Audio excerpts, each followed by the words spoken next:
City post के इस खास पेशकश में आपका स्वागत है। मैं हूं श्रीकांत प्रत्युष। आपको पता है कि भागवत शर्मा का नाम आपने सुना होगा। एसटी एक्ट के खिलाफ देश भर में आंदोलन के लिए जाने जाते हैं भागवत। तो अब भागवत की क्या तैयारी है, क्योंकि इनकी सेना का नाम आप जानते होंगे, स्वर्ण सेना। जी हाँ, स्वर्ण सेना के संस्थापक हैं भागवत, और देश भर के लोग जानते हैं क्योंकि इन्होंने ST schedule caste schedule tribe act के को लेकर बड़ा जन आंदोलन खड़ा किया था बिहार में भी, और नाम हुआ पूरे देश में। तो आइए देखिए, यहाँ पर इनकी पार्टी का राज्य स्तरीय बैठक चल रहा है। यानी जिस तरह से एक राजनीतिक दल की बैठकें होती हैं, उसी तरह की बैठक चल रही है। तो अब इनका संगठन बहुत तेजी से बढ़ रहा है और इनका हौसला काफ़ी बुलंद है। अब राज्य स्तरीय बैठक भी कर रहे हैं। क्या है एजेंडा भागवत, क्या है एजेंडा, क्या है एजेंडा? आज हम लोग पूरे बिहार के हमारे प्रमुख साथी यहाँ पे जुटे हैं।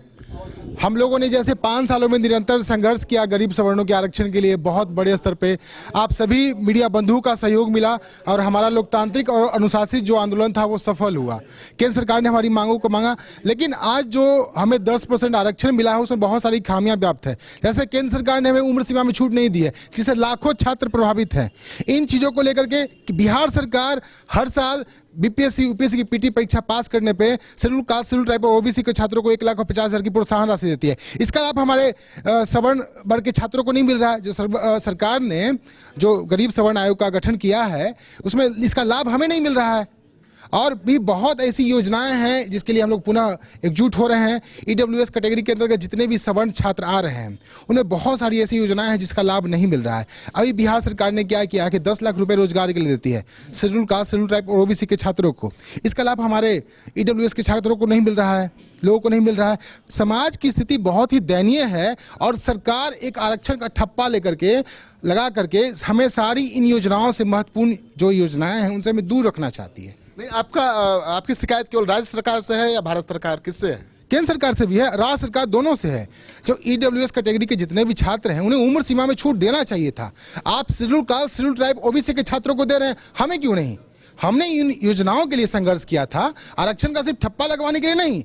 अगर ये योजना का लाभ नहीं मिल रहा, हमारे लाखों छात्र प्रभावित हैं जिनका समय खराब हो रहा है, दिन खराब हो रहा है। आप अगर देते हैं तो हमारे लाखों छात्र जो संघर्ष करे हुए वो उनकी जिंदगी से कहीं ना कहीं सेटल हो सकता है। तो आर्थिक आधार पर आप चाहते हैं कि सब कुछ न्याय हो स्वर्ण समाज के साथ? हमें इन योजनाओं का लाभ मिलना चाहिए और जिनके लिए हम संघर्ष कर रहे हैं हमारी मांगों को मानना चाहिए। हमारा आंदोलन हमेशा से लोकतांत्रिक एवं अनुशासित रहा है। सरकार फालतू में हमारा अगर आंदोलन होता है उसमें लाठीचार्ज ना करें। हम लोकतांत्रिक तरीके से अपने आंदोलन को बढ़ाते हैं। तो आप जब आंदोलन करते हैं तो आपका आंदोलन तो बहुत हिंसक भी हो जाता है भागवत, और आप तो धमकी भी देते रहते हैं कि हमारी बात जो नहीं मानेगा उसको सबक सिखाएंगे, लाठी डंडा की भाषा भी बोलने लगते हैं। देखिए सर, ऐसा है कि जब हमारा आंदोलन होता है, बहुत सारे यहाँ पे नेतागण जो हैं, चाहे वो अश्विनी चौबे जी हो, मंगल पांडे जी हो, या फिर जो भी है, मनोज तिवारी, सब हमारे अभिभावक हैं, उनसे हमारा निजी दुश्मनी नहीं है। अगर हमारा इतना कहना हमारे सभी साथियों का, आप पूछ लिए सभी का कहना है कि नहीं? सभी का कहना पूछ लीजिए, हमारे सभी क्या कहना है? हमारे सभी साथियों का कहना है, हमारा किसी से निजी दुश्मनी नहीं है। आप अगर सवर्ण समाज के वोट से सदन में जाते हैं, लोकसभा में जाते हैं, विधानसभा में जाते हैं, विधान परिषद में जाते हैं, सवर्ण समाज के युवाओं के वोट से जाते हैं, जो हमारी मांगे हैं उनके साथ तो आप आइए। हम गरीब सवर्णों के आरक्षण के लिए उनका घेराव कर रहे थे, उन्हें ज्ञापन दे रहे थे। क्या हम गलत कर रहे थे? हम तो करेंगे। और अभी अगर एज रिलैक्सेशन के मामले में अगर वो हमारा साथ नहीं देते तो घेराव ही नहीं, उनके गाड़ी का हवा भी निकाल देंगे। ये भी करेंगे, करेंगे नहीं करेंगे? क्या करेंगे? भागवत पर भरोसा है इतना? बहुत भरोसा है भागवत, उम्मीदों पर खरा उतरना पड़ेगा। ये हमारे हर जिला के चुने हुए साथी हैं, एक एक दो हर जिला से चुने हुए साथी हैं। अगर हम अपने क्रांतिकारियों के साथ, ये वो साथी हैं जिन्होंने अश्विनी चौबे को भी घेराव किया है, मंगल पांडे का भी घेराव किया है, और ये वो साथी हैं जो मनोज तिवारी का भी घेराव किया है, शाहनवाज हुसैन का भी घेराव किया है, सुशील मोदी का भी घेराव किया है, और नीतीश जी का भी किया है। हम युवा हैं, हमारा यह कहना है सरकार से, हम अनुशासित रूप से आंदोलन करते हैं। हमारी मांगों को पूरा करें, वोट हमारा, राज किसी और का, वो नहीं चलेगा।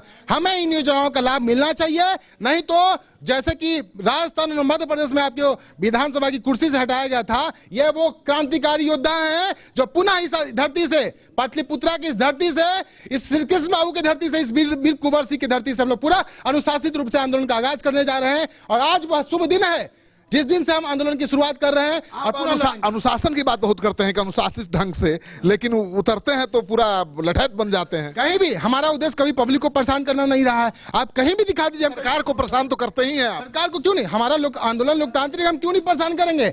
हमें जो इतना बड़ा छला जा रहा है, धोखा दिया जा रहा है, हमारा वोट उन्हें जाता है, हमारा मत उन्हें जाता है, तो हम क्यों ना उन्हें घेरें। तो भागवत शर्मा की उम्र शायद मुश्किल से हुई होगी चुनाव लड़ने की, लेकिन सरकार के लिए मुसीबत है, बड़ी मुसीबत का नाम है भागवत शर्मा।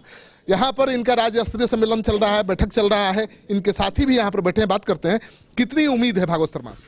भागवत शर्मा बिहार नहीं पूरे भारत की उम्मीद है। और जिस तरीके से आज तक सवर्ण समाज के साथ राजनीतिक बलात्कार हो रहा था, वो सवर्ण समाज की चुप्पी के कारण अब शारीरिक बलात्कार पर आ गया है। आज हमारे सवर्ण समाज की ही बच्चियों का, हमारी सवर्ण समाज के ही लड़कियों का, हमारी सवर्ण समाज की ही महिलाओं के साथ शारीरिक बलात्कार हो रहा है, जिस पर सरकार तत्काल रोक लगाए। गांधी जी, कितना भरोसा है इस नेता पर? नेता की उत्पत्ति नहीं, नेता की उत्पत्ति मीडिया से होती है। और सवर्ण सेना ये कोई सेना नहीं है, यह देश के एक राजनीतिक रूप में भागवत शर्मा देश के परिवर्तन में युवाओं के साथ एक आंदोलन है। और यह आंदोलन एक बहुत बृहद होगा, 74 आंदोलन से भी बड़ा ये आंदोलन होगा।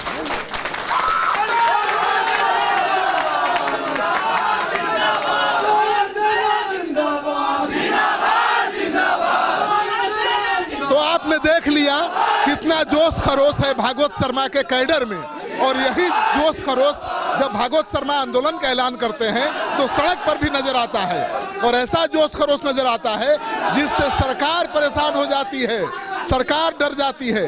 आखिर कौन है भागवत शर्मा? आपने देख लिया, पहचान भी लिया होगा।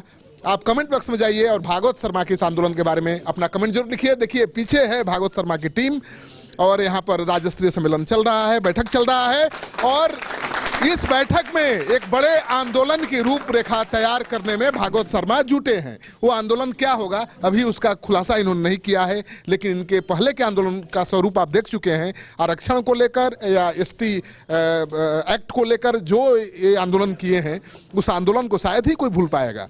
तो अब अगला आंदोलन क्या है, कितनी संकट बढ़ाने वाले हैं सरकार की भागवत शर्मा, उस बारे में हम अगली बार बात करेंगे और आपको सबसे पहले समय रहते बताएंगे। आपको ये तस्वीर अच्छी लगे तो दोस्तों के साथ इस वीडियो को खूब शेयर करिए। अगर आपने अब तक हमारा channel city post live subscribe नहीं किया तो कर लीजिए। आपका सहयोग समर्थन लगातार मिल रहा है। 11 करोड़ लोगों ने हमें देखा है 1 साल के अंदर, और 5.5 लाख लोगों ने सब्सक्राइब किया है। ये सहयोग समर्थन आगे भी बने रहना चाहिए। धन्यवाद।